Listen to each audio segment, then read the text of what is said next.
that's near and dear to me. Back there's where I long to be. Man could never find a better home. I'm going back, there I'll stay, where I'm free from day to day, way out where the white-faced cattle roam.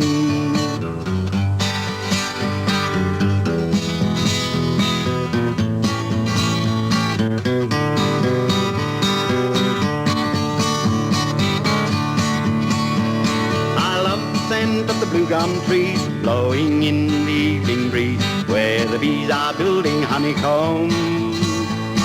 I love to drink from the rippling stream by the old bar hut where the campfires gleam, way out where the white-faced cattle roam. I'm going back, there I'll stay, where I'm free from day to day, way out where the white-faced cattle roam.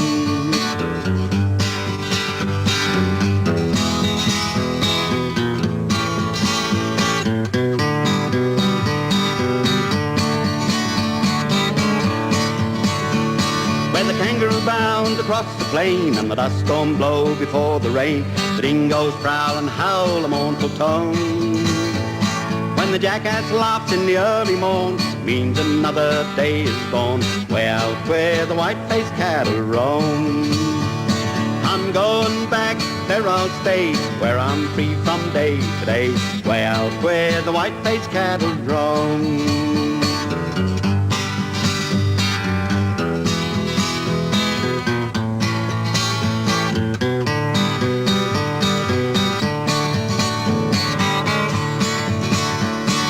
Going back, there I'll stay, where I'm free from day to day, way out where the white-faced cattle roam. Way out where the white-faced cattle roam. Way out where the white-faced cattle roam. Hey! What a great old song. Buddy, it's a pleasure to have you with us on our show. Thank you, Nick. Thank you. It's great to be here. You still love doing those old songs, just you and the guitar, the original way they were done? I can't get away from it. I really love it, and I think the fans love them too. Yeah, a little different now. The guitar's a little more sophisticated and the voice a little deeper. I suppose it's only natural when you're getting long in the tooth like I am, but anyway, it's still okay, I think, for a while yet. Buddy, a lot of changes since those early days, particularly in the way they make records. You've got all that sophisticated equipment and multi-tracks and everything nowadays, whereas back in the old days, of course, you just put them straight down on wax. Yeah, well, I mean, it was, I think, just the same when we consider the fact that, back in the 39 that I started recording, and I think even in those days, I mean, we must consider they did a pretty good job, because, I mean, the 78s that we put out in those years were, well, they're still going today. A lot of people still playing them on their old wind-up gramophones. Yeah. At Tamworth this year, you had a delightful look on your face when you saw the name that you were to announce for the winner of the Capital Country Gold Guitar Award, your old mentor, Arch Kerr. Yeah, well, I mean, I always met Mr. Kerr. I've always called him Mr. Kerr. I've always respected the man, and I think he is a man that should be brought forward, and people let know that he done so much for country music.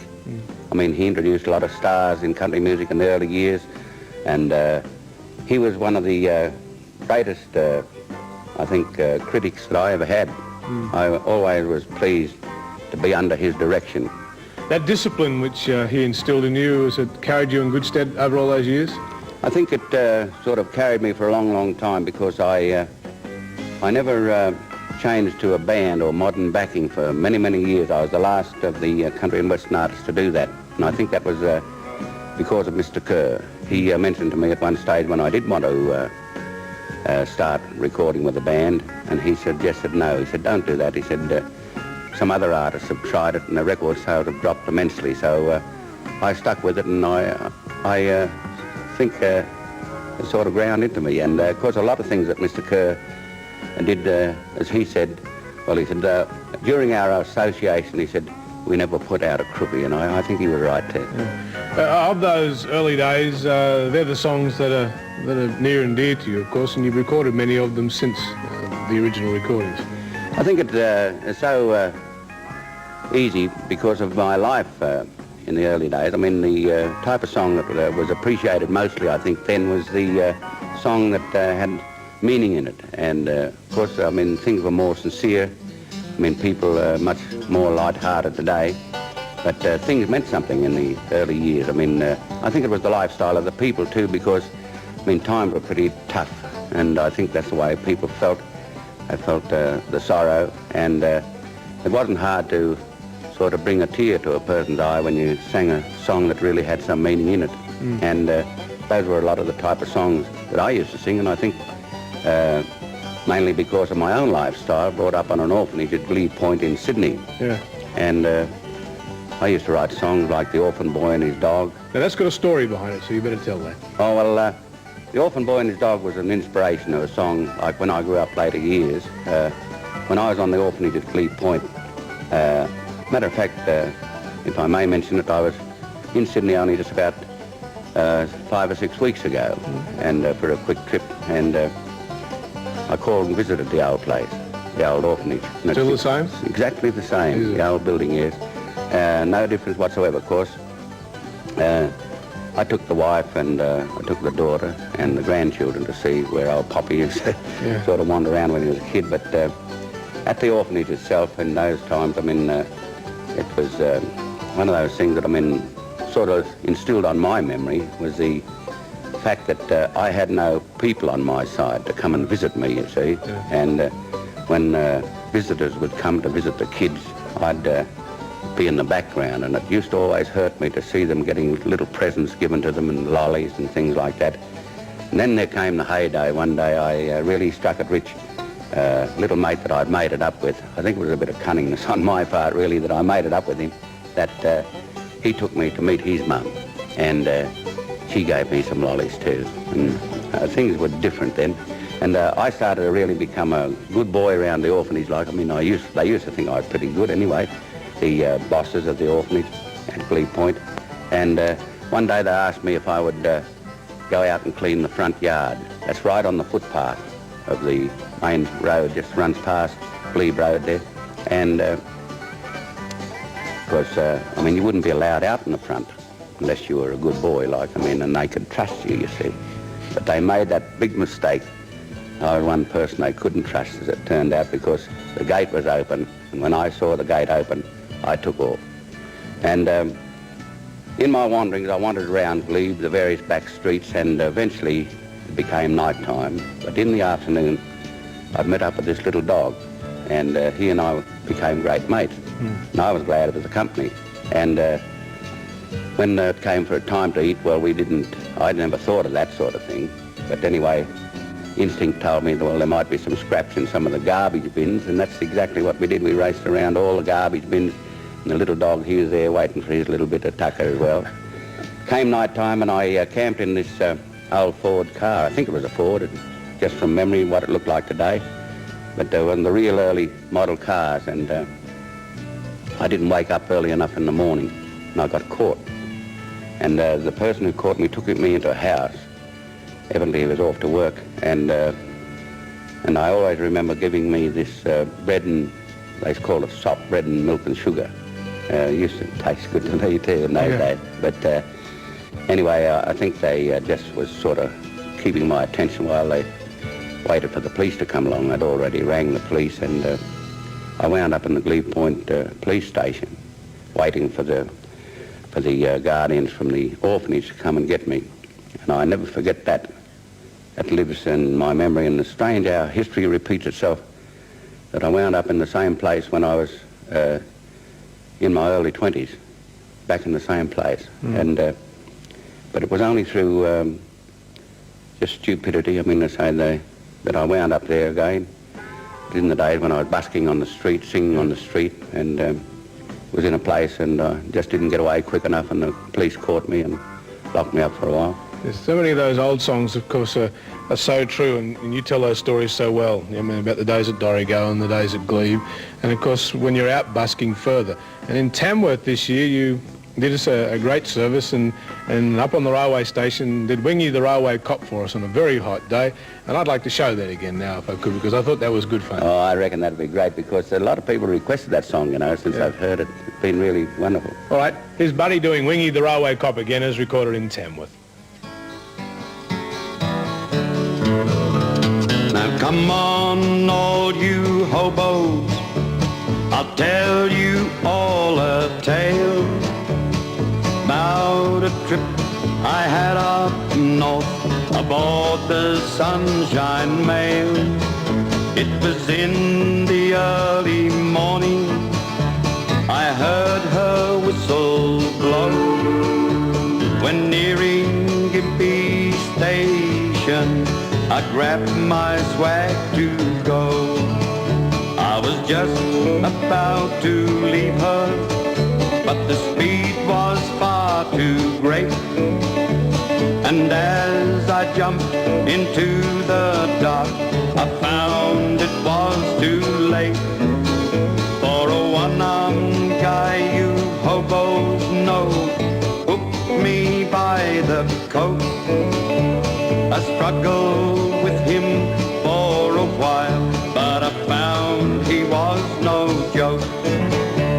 He took me to Gimpy jailhouse, and in the light I saw that he was Wingie the Railway Cop. You've heard of him before. 3 days in Gimpy jailhouse for riding on that train. 3 days to wash my dirty clothes, then I was free again. Now hobos do take warning when northbound trains you hop. When nearing Gimpy Station, dodge Wingie the Railway Cop.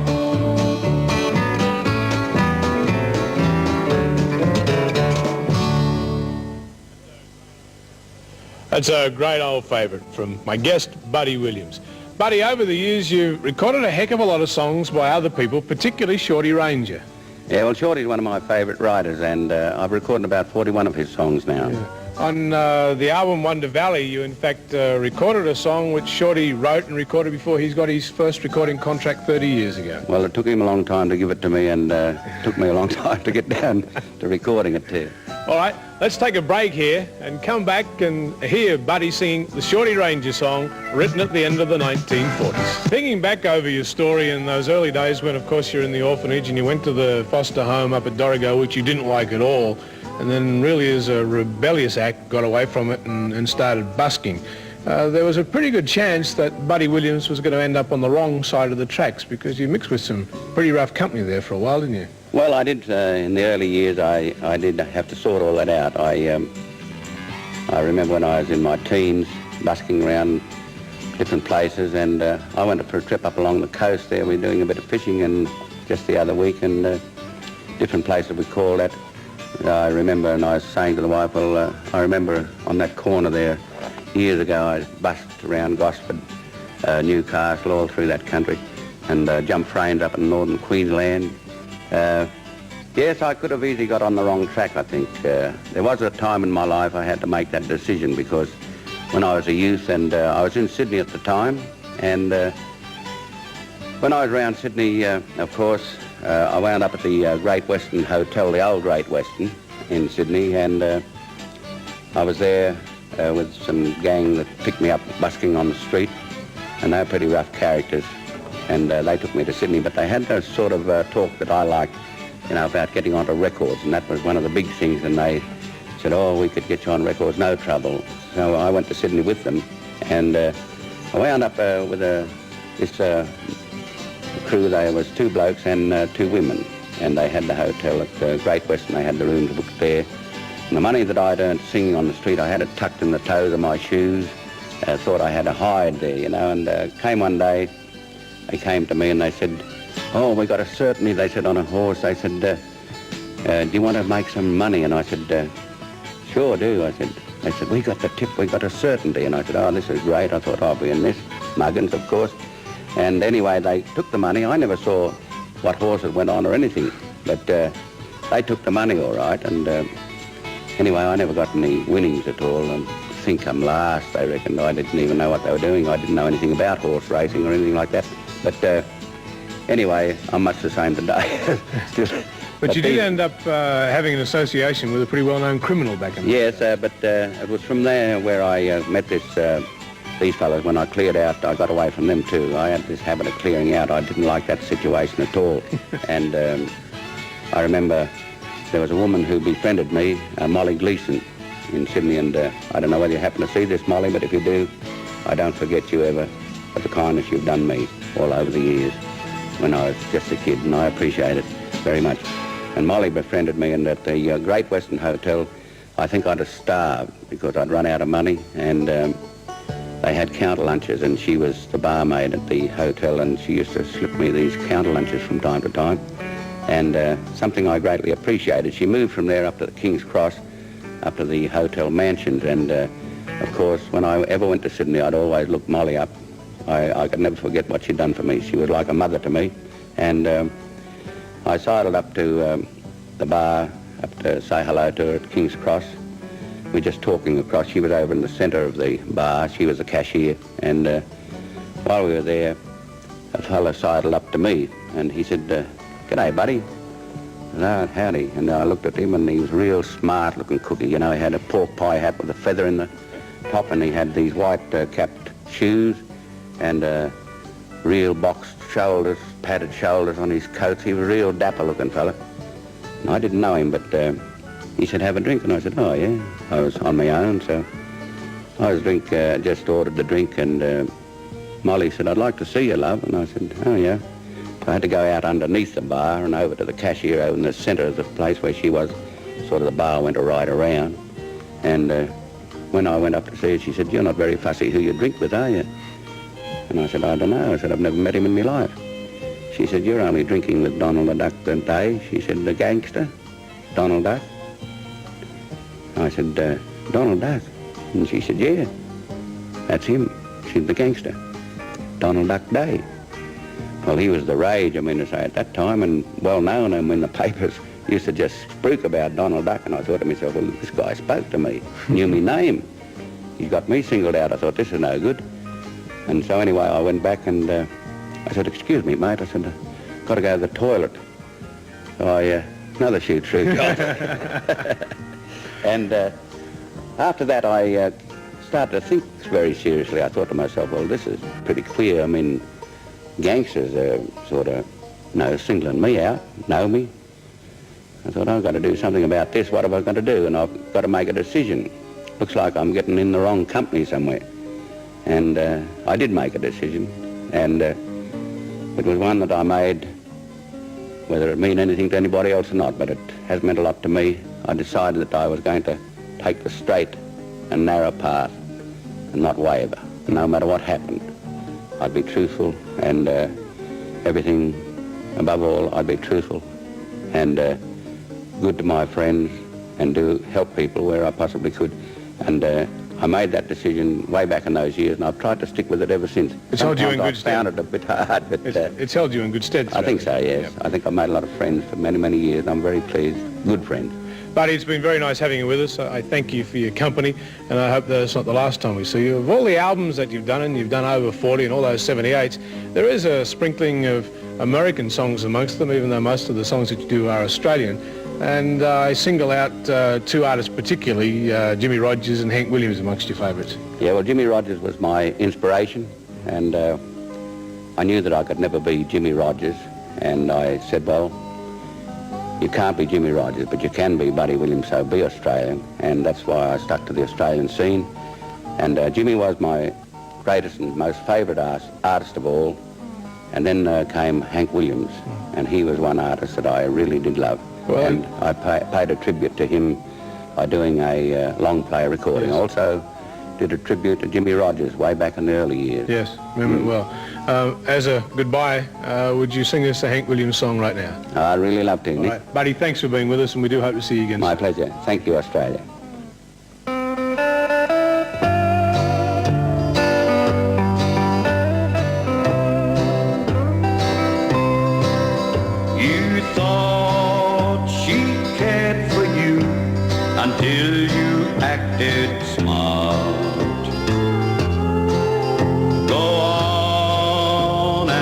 break you crazy heart.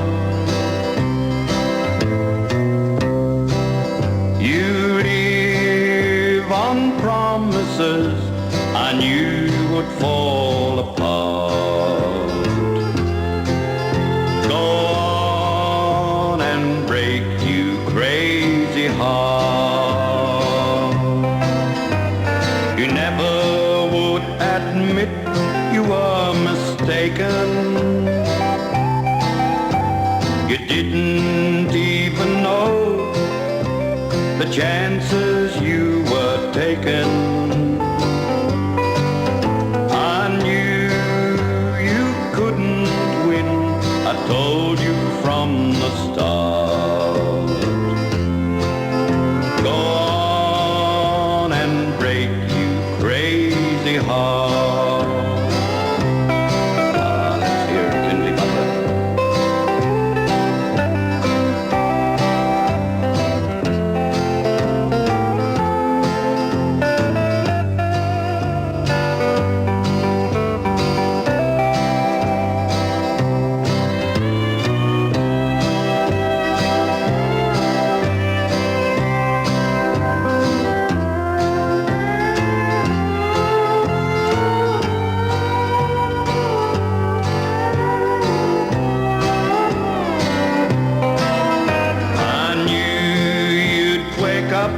And find her missing.